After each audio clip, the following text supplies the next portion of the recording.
Hi everyone, I'm Dr. Soundararaj. I'm very happy to interact with you all through this video. In this video, I'm going to give my lecture on the meaning of net present value method and also the merits and demerits of NPV, which is nothing but net present value method. My explanation in this lecture will be based on a particular problem that is presented in the video. These are all a couple of details related to my career. After you watch the full video, if you find the video beneficial to you, give a like to the video. Do subscribe my channel and enable notifications so that you will get the notifications of my future videos. Discounted cash flow methods, which is otherwise known as time adjusted methods. There are three methods available under time adjusted methods. One is net present value method, which is shortly known as NPV. The second one is internal rate of return method, and the third one is profitability index method. In this video, we will be concentrating mainly upon the net present value method. Discounting is just the opposite of compounding. In compound rate of interest, the future value of present money is ascertained, whereas in discounting, the present value of future money is calculated. Obviously, when we decide about the profitability of the alternative projects available in front of our concern, we will make an attempt to calculate the present value of the estimated future cash inflows from the projects and decide which project is going to be profitable. Therefore, under net present value method, we will be discounting the future cash inflows from the project, and that would be matched with the present value of capital investment on the project. Whereas compound rate is calculating the future value of the present amount. That is not to be done under net present value method. We will be discounting the future values of cash inflows from the projects under consideration. Discount rate, otherwise called as time value of money, is some interest rate which expresses the time preference for a particular future cash inflow. This is going to be a percentage at which we will be discounting or will be calculating the present value of future cash inflows. It is a tough job to determine the discount rate. The discount rate will be decided based on the industry to which the company belongs to, the nature of the project, the risk the company should undergo taking up the project, the profitability of the project, the uncertainties surrounded the project, and so on.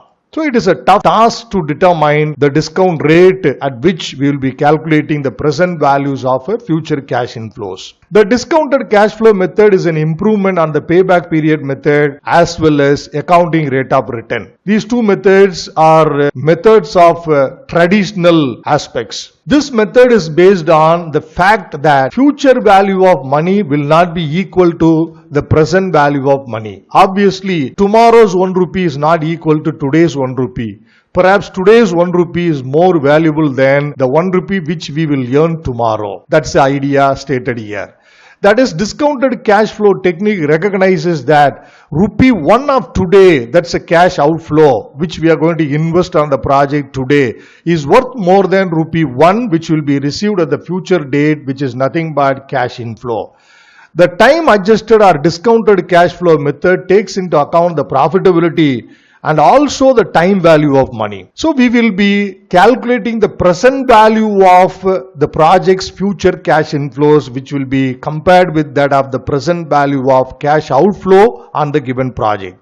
The discounted cash flow method for evaluating capital investment proposals are of three types. One, as I said, net present value method. The second one is profitability index method, and the third one is internal rate of return method.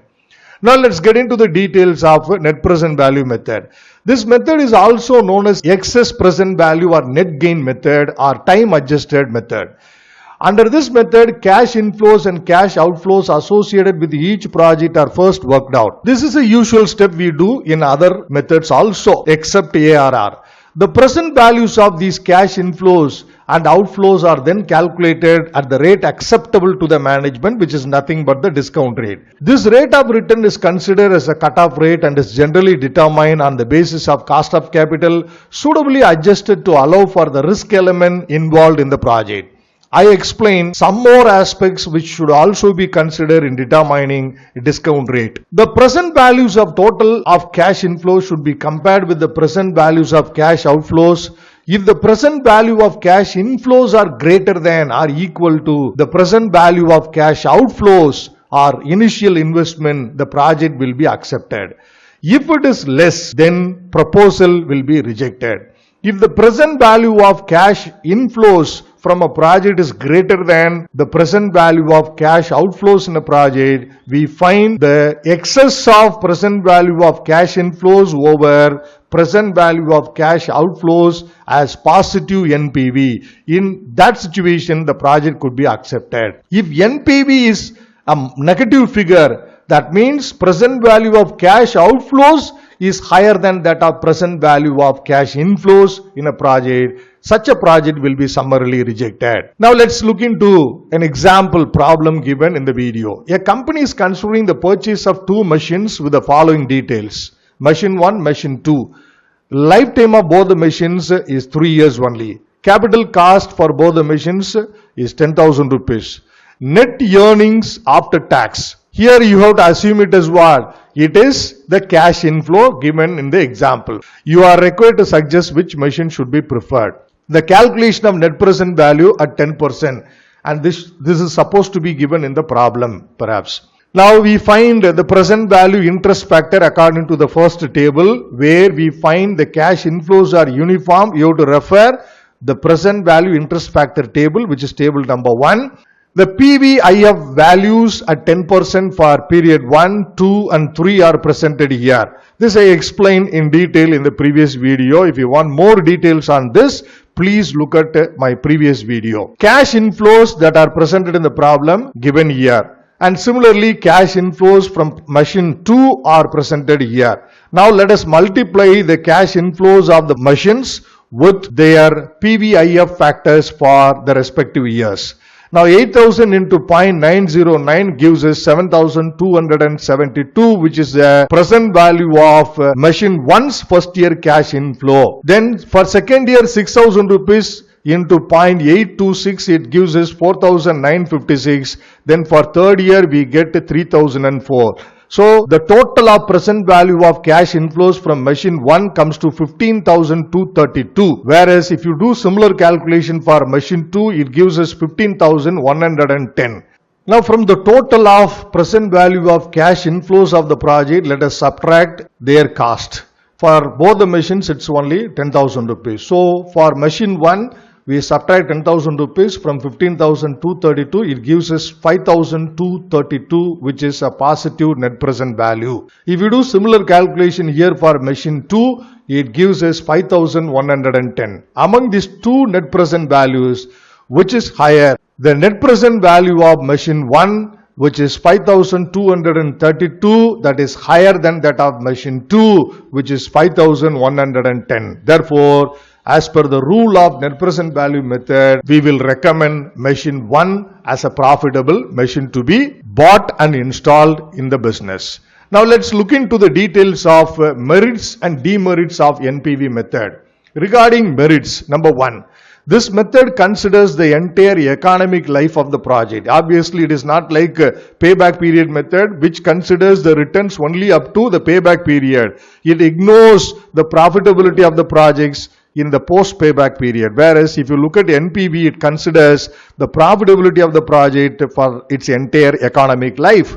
Number 2, it takes into account the objective of maximum profitability. We decide to choose a machine or a project from our analysis based on the maximum profitability of the projects. It recognizes the time value of money. This method can be applied where cash inflows are uneven. NPV method is more appropriate for calculations in capital budgeting when cash inflows estimated from the given projects, capital projects, are uneven. It facilitates comparison between the projects and enable us to choose the more profitable project available in front of us. Demerits of this method are given here. It is not easy to determine the appropriate discount rate because it should be decided based on quite a lot of factors.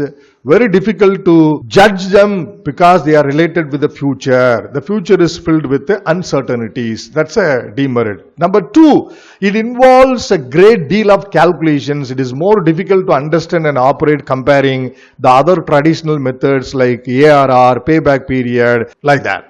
It is very difficult to forecast the economic life of any investment exactly. This demerit is applicable, of course, to all the methods of capital budgeting techniques. Then it may not give good results while comparing projects with unequal investment of funds. Obviously, when there are two projects available in front of your concern, project 1 requires 1 lakh rupees capital outlay, whereas project 2, if it requires more than 1 lakh, like 1,50,000 rupees, definitely your calculations will not be accurate or will not be correct because the investments required for the two available projects is not equal. They are different figures. For project 1, it is 1 lakh rupees. For project 2, it is 1,50,000 rupees. In such a situation, comparison of the profitability or net present value of these two projects will not give you fruitful results. So this method will be appropriate only when the investments on alternative projects is equal or the same amount. I hope I have given my lecture on the topic net present value method up to your level of satisfaction. I will meet you in another video. Thanks for watching this video, everybody. Bye for now.